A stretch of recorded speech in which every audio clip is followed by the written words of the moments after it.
hey, what's going on?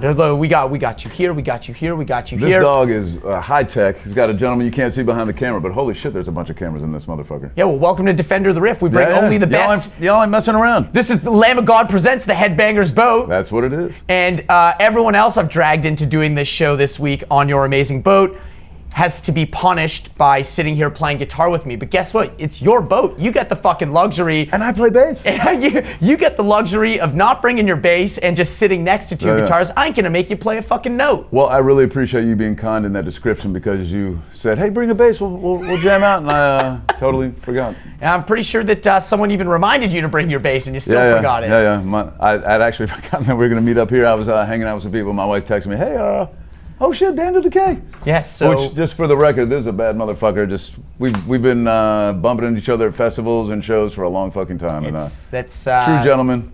Appreciate you. Yeah, bro. I really jumped at this opportunity. Fuck it, I'll shine your ego for 1 sec here. I jumped at this opportunity to do this specific event because I knew it was an excuse to be trapped on a boat with you for a week. You're flirting, but come on, man, come on. No. It's a good time, and there's a lot of great people out here. This is like at festivals, you get to see all your friends for that day. Like all the bands come together, but for this, we're on this boat for 4 or 5 days, and you're wandering around bumping into people all left and right. Yeah. Last night we were in the casino. Yeah. It took me, how long?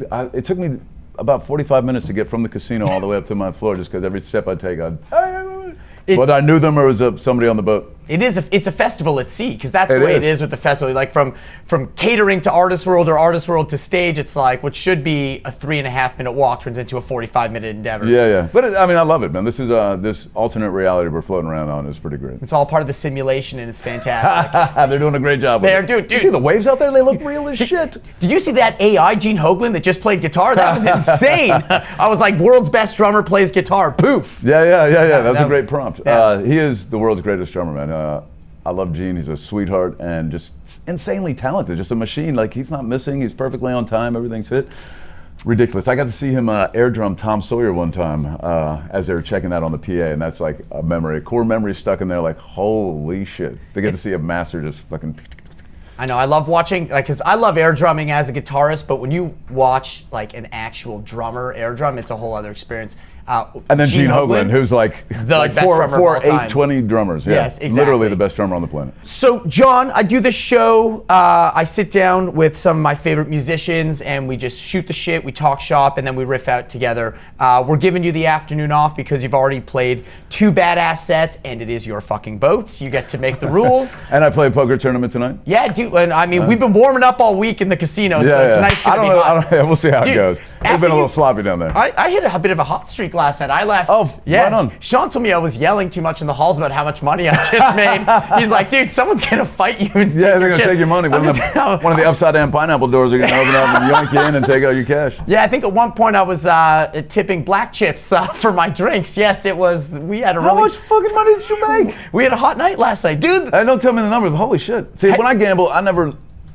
People tell me I lost $1,500 or more in the casinos. Like, oh, why the fuck are you pulling that much money out? Like at 300, I'm like, okay, past that, I don't want to lose that gambling. Oh, I should clarify too. My buy-in and my only buy-in this whole week, $100. Fucking hell. Yeah. Is that part of like the Canadian Health Services or something? How do you do that? Universal health care extends to international waters. Yeah, apparently. In the casinos, they make sure you're taken care of. You know what it was? I learned how to make money last in a gambling or a gaming situation because of arcades. I used to have very limited coins, and I was obsessed with like pinball or Galaga or any of the old style arcade games. You're maximizing games. The value of your quarters. Yeah, and my old man would drop me off and be like, all right, like here's like $3, and that's what you're getting. So whether but you in make Canadian, that was like 8 quarters or something? It's a bunch of loons and tunes. This your $3. Whether you make it last for 3 minutes or for 3 hours is on you. Yeah, so, and you can't buy drugs with this $3. No, little Danny. Yeah, little Danny, you stay away from those bad kids out back smoking cigarettes. Smoking with cigarettes. Yeah. But yeah, man, it's cool to sit down with you and talk the shit. I gotta ask the kind of question I always ask everyone is, who was your first guitar god? Bass god? Was it always bass for you? Was there ever a moment where you were like 6 or 4 strings? So yeah, I like making noise, so I'm just, for whatever reason, whatever I'm making it on. I really wanted to play drums though, because I love drums. Parents' nightmare? Yeah, well, this was I'd played some guitar, like acoustic, and then my dad had an old baritone uke that I played when I was a kid, just dicking around, not like doing anything real. So I was playing my friend's drum set with his roommates. The bass player took off for the summer, and my friend was like, "Man, fucking play bass. I want to play my drums." So that's how I got into the bass. And so in Richmond, the bar was set high. We were known that like if you played in Richmond, or if you were like a touring band or people playing parties, people were going to sit there and watch you like this, and if they love you, they're going to go like this. So it was a really tough crowd to get into. So I think that was the bar we had to play to get to be good as we are. But in doing so, there's this man named Mike Bishop. He sings for Gore now. He had been the bass player years ago, and he had a band Keep On for a while, which I think they might still be doing some stuff. That dude was like the local guy, all fingers, but ridiculous. That guy's so insanely talented, and singing as well. So that was like a local guy. I'd be like, holy shit, that guy's like insanely talented. And then like there he is sitting at the bar later on, just a normal dude. Right. So not only did I see him playing and be like, holy shit, I would love to play bass like that. And also I learned like, I'm a normal dude, he's a normal dude. I can do that shit. Why not? I would say being able to bring that type of personality to the game, the normal guy approach, is almost as important as being able to play the songs, because no one wants to hang out with an asshole after the show. That's true, but a lot of times the assholes just dip out and get their ass kissers to hang out with them. it just sort of sorts itself out, doesn't it? It does. I'm a man of the people. I bartended for a long time.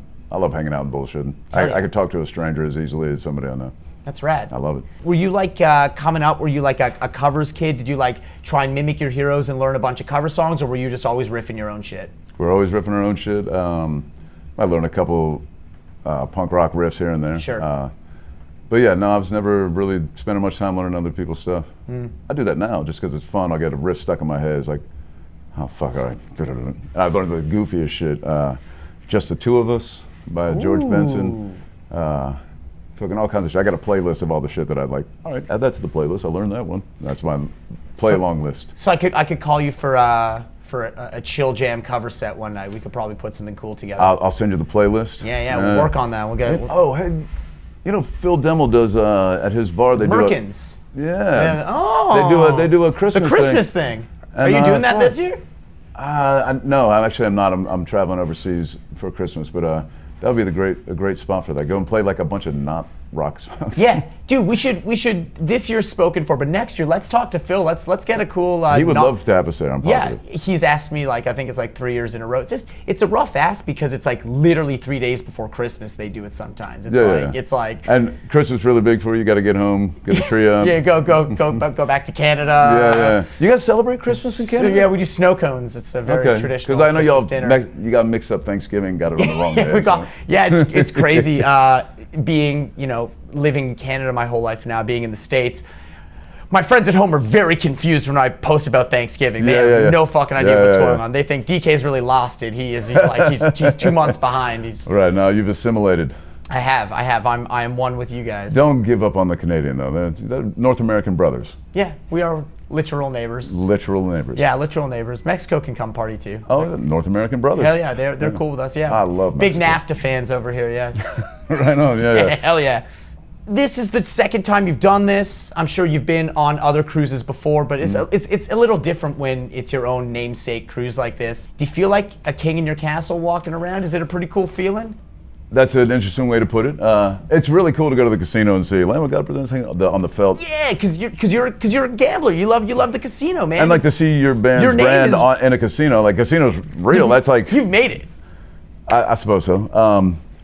King in my castle. It can be a little unnerving. Like every eyeball is on me when I walk through, and as a bass player who like just wants to be a normal dude, that can sometimes be a little crazy. But I get used to it, and I can disarm people pretty much.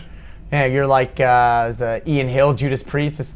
You want to be standing in the back on your like X marks the spot. Or the spot well, no, not on stage. I'm just saying, like most of the times, like people always want to see the singer. Right. And then as you get bigger, they're like, oh, the guitar players, they riff so hard. And then when they're looking for your bass player, I think that's when you've really made it. That's actually a very good analogy. Yeah, it's you know, if the bass player's getting some love, the band has done some shit. Yeah. You got some respect out there in the world if people give a fuck about your bass player. Hell yeah, dude. Well, thanks for inviting us on your boat. Bro. Thanks for being So so good. accommodating from, before we rolled cameras, I told John, it was like, my first meeting of the boat was the first goal was meet up with you, high five and grab We a did. drink, and now this is our final shooting of the boat. We're gonna high five, we're gonna turn all these fucking cameras off and go have a drink. That's true. And we're gonna go play some poker and look at your name on the felt. Yeah. It's gonna be pretty This fun will be tonight. Fantastic. Yeah, can you squeeze me into the tournament tonight or what? No, I can't. 'Cause Yeah, I know. It's people like, buy in. I know people have been buying in and playing all week to sit at the They table have, with you. yeah. And then they bring my dumb ass in. Oh, here's a C. Here you go. It's his Yeah. name. It's his name on the chips. This won't come out until after the boats. Oh, they can't see it anyway. Yeah, Mark's playing at 10:30. I start at 10, so Yeah. about 10:25. All in. Yeah. All in. And I'm There you either go. going to end it winning big or I'm going to get knocked out and go watch Mark play. Yeah, I'm excited to see Mark's solo band. It's gonna be Yeah. awesome. Hell yeah. It's going to be great. John, So let's get the high five you're on the film. man. Yeah, let's do it. Thank We you, got guys. here, that one, that one, that one. It's like hot ones. We got one here. Pick a camera. This one. I'm going to plug something. We're doing tofu wings next. I've laid out the red carpet for you. That's it. Much love to that production, but thank you. You're cool. Thank you. Fuck you, I'm out. This guy's awesome. Smoke weed.